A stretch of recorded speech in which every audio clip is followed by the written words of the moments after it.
And the famous Best Supporting Actress goes to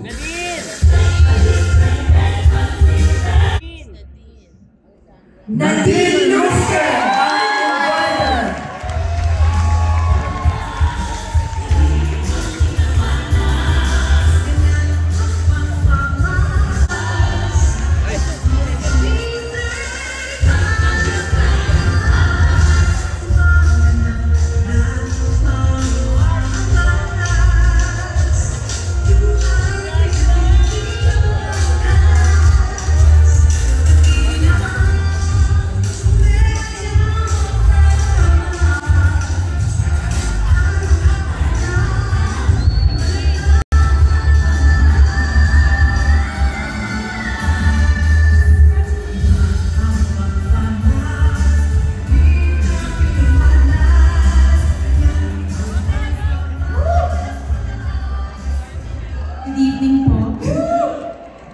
Kinakabahan po kasi hindi po talaga ako mahilig magsalita on stage. Medyo nakakatawa.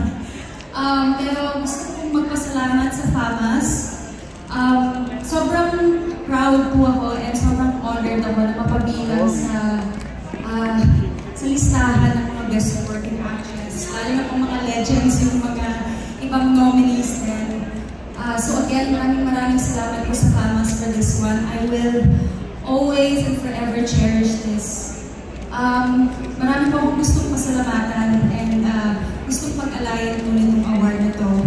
Unang-una po sa lahat, dinededicate ko po ito sa mentor family ko. Maraming salamat po sa tiwala and for giving me an opportunity to be able to work with legends that I've always admired.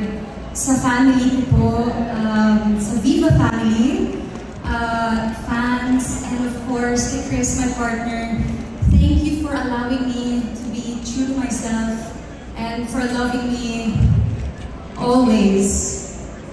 Medyo magtatanda rin po ako sa industriya, pero marami po akong napagdaanan ups and downs.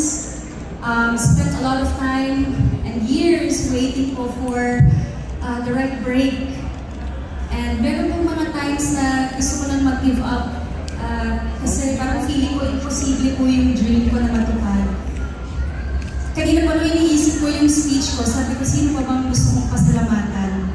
And na-realize ko po na ang hindi ko napapasalamatan sa speech ko ay yung sarili ko. Kasi po,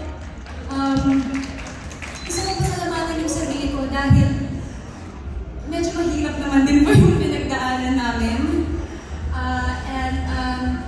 Gusto kong pasalamatan na kahit anumang mangyari, ginawa ni Nadine lahat ng kaya niya in all the ways that she can para maabot yung dream na yun. So again, maraming salamat po. And sana po wag po natin kalimutan yung mga sarili natin. Dahil even though may mga loved ones tayo na tutulong sa atin na matupad yung mga dreams natin,